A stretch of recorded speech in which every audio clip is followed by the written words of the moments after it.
Hi, hello to another episode of a mental health and well-being podcast, CBT, EMDR, and beyond. Today is the episode 3 out of the 4 episodes on intrusive thoughts. I hope you enjoyed it. I hope you have followed us, subscribed. I hope you get reached to me. I appreciate very much the comments, and I appreciate very much the emails. So really good. And today what we are going to be looking is at intrusive thoughts in depression and low self-esteem. How do we understand, or why do we can reframe them as an intrusive? And as we said in episode 1, thoughts that pop in are unwanted and are having an emotional effect on us. I mentioned I'll be putting some of these videos on YouTube. I had some feedback. The quality is very low. Yes, I know. I appreciate that. And otherwise, the size of the videos are above what my hard drive can cope with and uploading them. So apologies about it. We'll try to do better videos in the future. Okay, so let's start. So, intrusive thoughts in depression and low self-esteem. So, when we think about low mood or depression, not clinically, not diagnosed, and I've gone about these few times in these seasons, episodes and series, by the fact I mentioned clinical, I mentioned diagnostics, that's by default. That's nowhere, that's been 20 years working in mental health, in mental health hospitals, inpatients, outpatients, community mental health team, primary care, secondary care, tertiary care. And that's what we are told, that's what we said. So it sounds really difficult sometimes to undo some of the things you've been doing for so long. So once again, not all is diagnostic. We don't always work with people that diagnoses. We work with things that sometimes we call trans-diagnostic or trans approached to the presentation. So people have intrusive thoughts, and as we've seen, they come in different shapes and form, in different moods and different affective states. Okay, so we're talking about depression, we're talking about low mood. So what happens is some of the low mood thoughts, some of those depressive thoughts tend to be involuntary, as we've been saying, and try to be a negative view of ourselves, about the world, and then the future. So that's what sometimes is seen in CBT, and is what sort of we create as we are developing and the experience we have. Some of these negative thoughts that we have when we feel low could be like, I'm worthless, nothing ever goes well, I'm a failure, why I can't even try. These thoughts, I don't do things right, I'm unlovable, no one cares about me. These thoughts sometimes come to our mind when we are low in mood. And what happens is very often there are things that they've been passed on to us and are bringing, or that they somehow learned, or life events that carry on happening to us and develop these thoughts. What happens is when our mood drops more, and the more it drops, the more intense, and we haven't spoken about the intensity of thoughts yet. So what happens is when you speak with people about intrusive thoughts, sometimes people say it feels more intense. What we know, and what I've seen firsthand, is that when you are going through therapy and you start to understand your thoughts, you start to come to terms with those thoughts, you start to behave differently, you start to feel better about yourself and be more kind and compassionate, the thoughts come less, they're less regular, and very important, people keep saying they're less intense. So what happens is when we are low in mood, and this happens when we are heightened anxiety, whether it's in OCD, as we said, or GAD or panic in the previous episodes, what happens is they tend to come more intensely and more often. The lower we are in mood, the more depressed we feel, the more negative views of ourselves, others, and the world, the more negative views of our past, and the more negative views of our future. What we need to be clear here is that there is a lot of people who have had a very difficult past, and they may be having memories as an intrusive thoughts, memories of these events. And that is slightly different because you can consider this perhaps trauma or complex trauma, which we will go in the next episode. So what happens is when we're feeling low in mood, we have these negative thoughts, and we all will feel at some point low in mood. And we will all have these thoughts of never goes right, it always happens to me, and so on and so forth. What then happens is that because we are feeling low, we are more prone with having these intrusive thoughts to keep ourselves safe. And as I mentioned before, I think we are survivors. And if you're thinking you're going to fail something if you try, and you're thinking, I'm unlovable, you're thinking, oh, it never goes right for me, why would I go out and try things, new things? Why would I try to socialize? Why would I? What I'm protecting is myself from the emotional pain of having those thoughts and beliefs reinforced or proven right. Okay? So what happens is that naturally we are going to be doing less or engaging less on things because of these negative intrusive thoughts. What it also happens is that because there are negative and intrusive thoughts, we start discounting things that we've done right, and we start catastrophizing things that we're going to do, which before we've been able to do. And when the mood dips, then we start doing less, and the less we do, the worse we feel.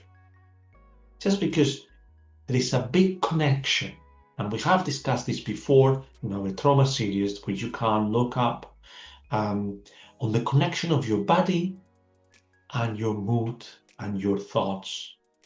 And what happens is the more negative, intrusive, automatic thoughts we have, and more self-critical the intrusions are, the less we're going to do, the more we're going to stay around, they're hooked on it, and then less likely we're going to do things. We're going to be more tired, we're going to be less active, we're going to be less unlikely to move forward in our day-to-day.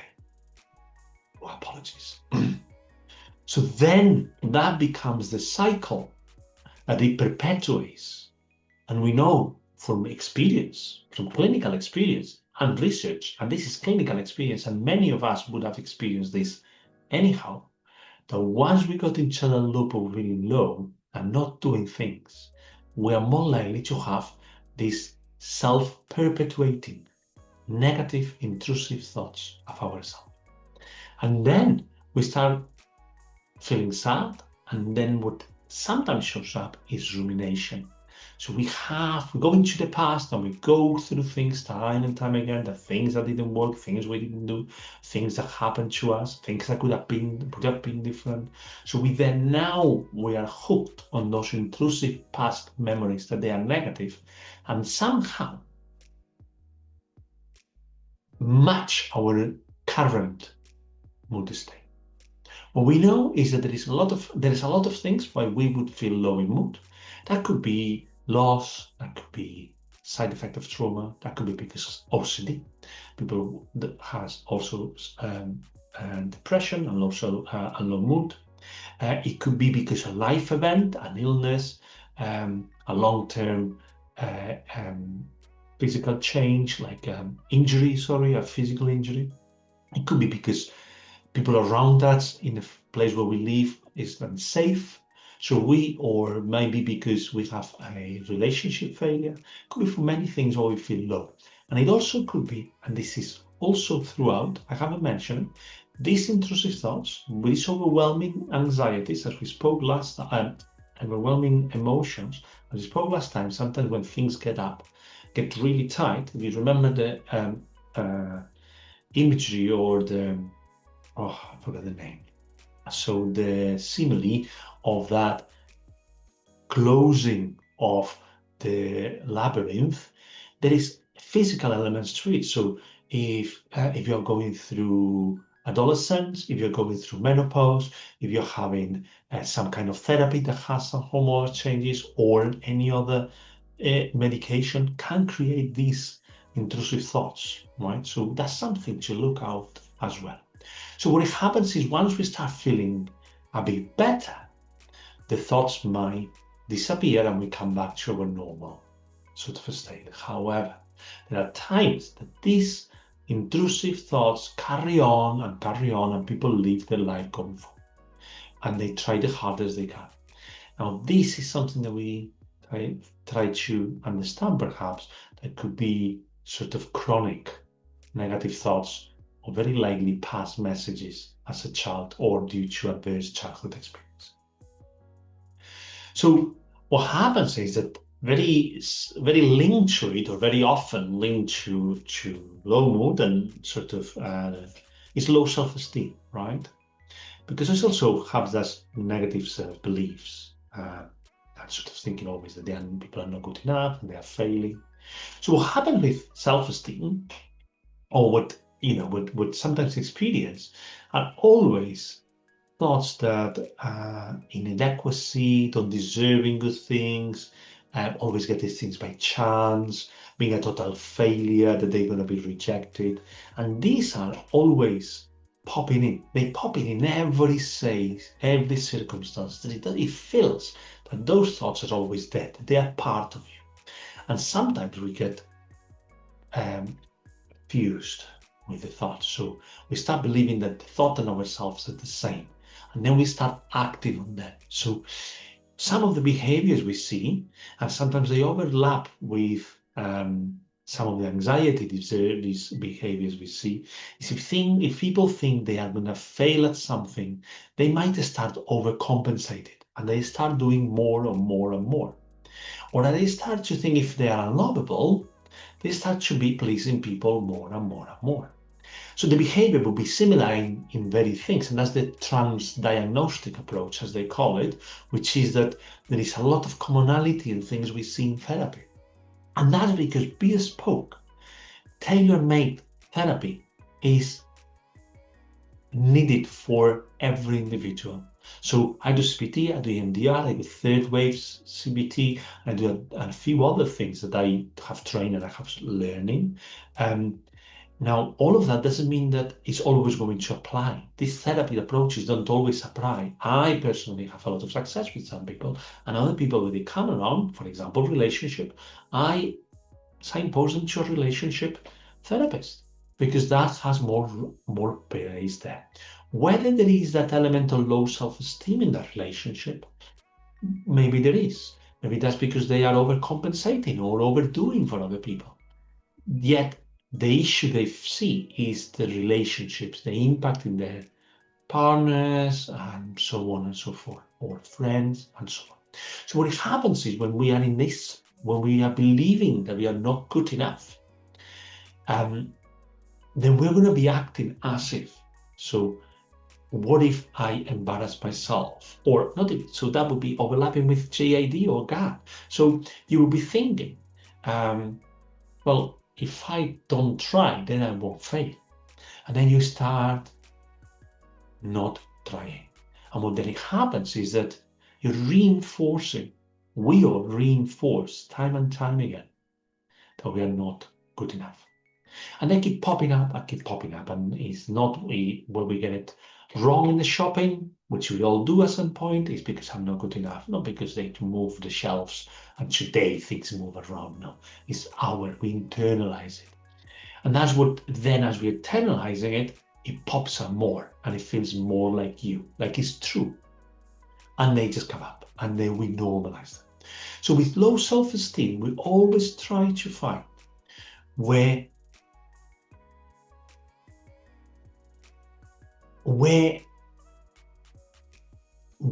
these intrusive thoughts are being triggered. And if it's everywhere, the questions that I always ask people is, can you be always not good at everything?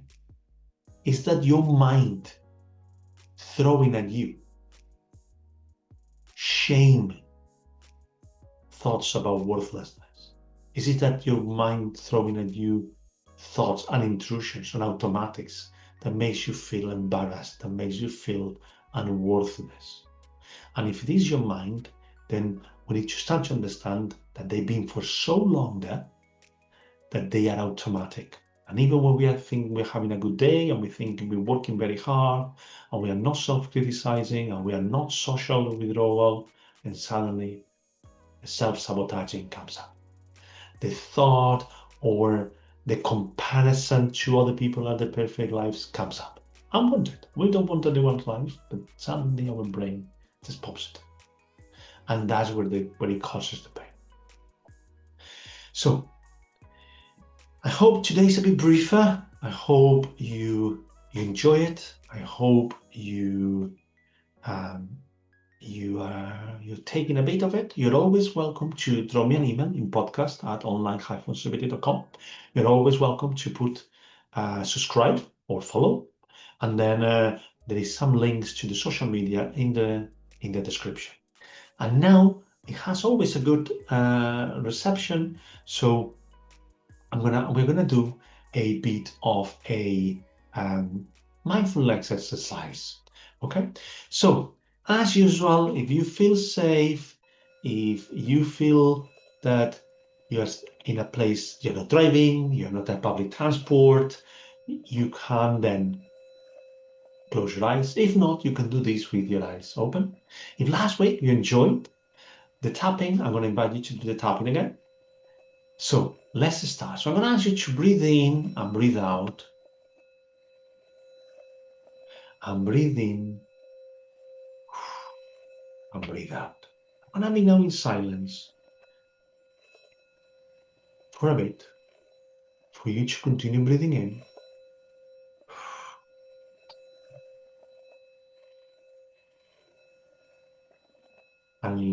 and breathing out. And breathe in and breathing out. And we are going to be now trying to picture yourself standing in that beautiful, tranquil place you found. What I'm going to ask you is to start tapping. As you're breathing in and breathing out, that it feels right. I'm going to ask you to notice the grass or the sand or the soil beneath your feet. I'm going to ask you to wiggle it, notice it. As you're breathing in and breathing out, I'd like you to notice the air around you, the freshness, the crispness, the warmth of it. The gentle touching your skin of the sun, or the mild autumn.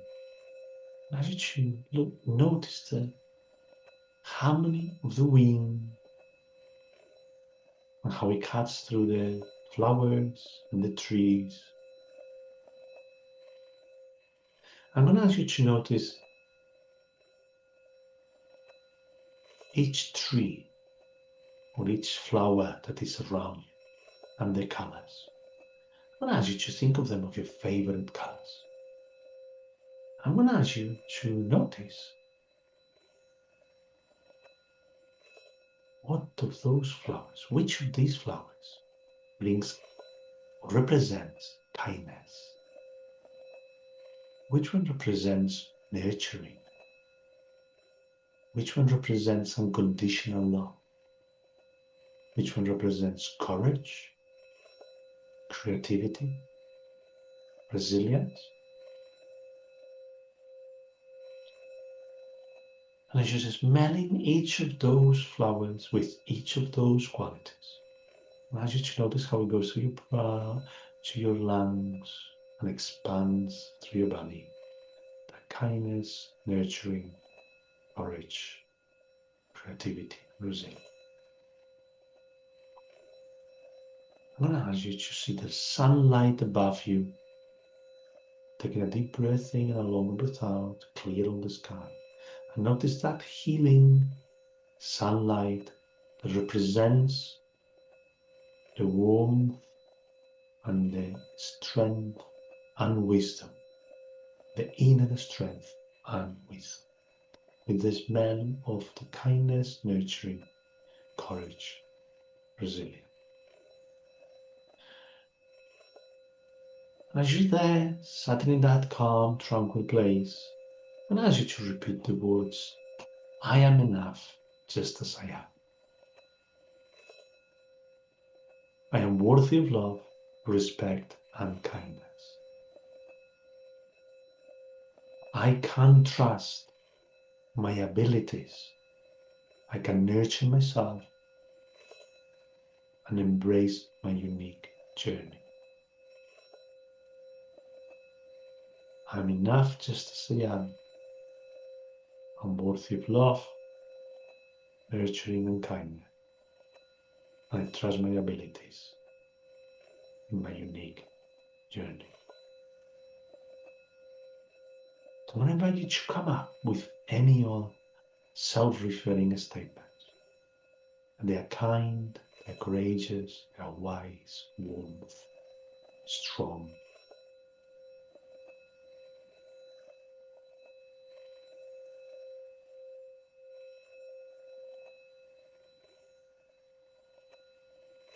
I am enough just as I am. I'm worthy of love, respect, and kindness. I can let go of comparing to others and celebrate my uniqueness. Now I'm going to ask you to, with those words, the smell of those flowers, with those qualities, I'm going to ask you to shift your attention, your focus onwards. In the center of your chest, just above the abdomen, as you're breathing in and breathing out. And as every time you breathe in, I'm going to ask you to imagine the glowing light that creates all those colorful smells from those flowers that represent all those qualities that you want to bring. As you know that you are enough. I am worth love. I trust my abilities for my unique journey. I don't need to compare. And I can be myself. I'm going to ask you to notice how that feels in your body.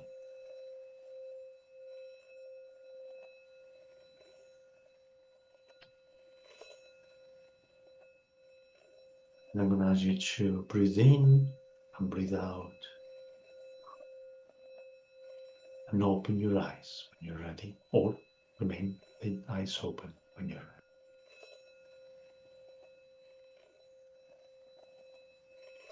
I hope you enjoyed this brief meditation, and I hope you practice the last week. There is no shame, there is no guilt. You can choose to do what you want to do. And I'm going to invite you to follow this or continue practicing more with that. And I'll see you in the fourth and last episode on intrusive thoughts in PTSD. Sorry, intrusive thoughts on trauma, complex trauma or trauma. Have a lovely day. Thank you.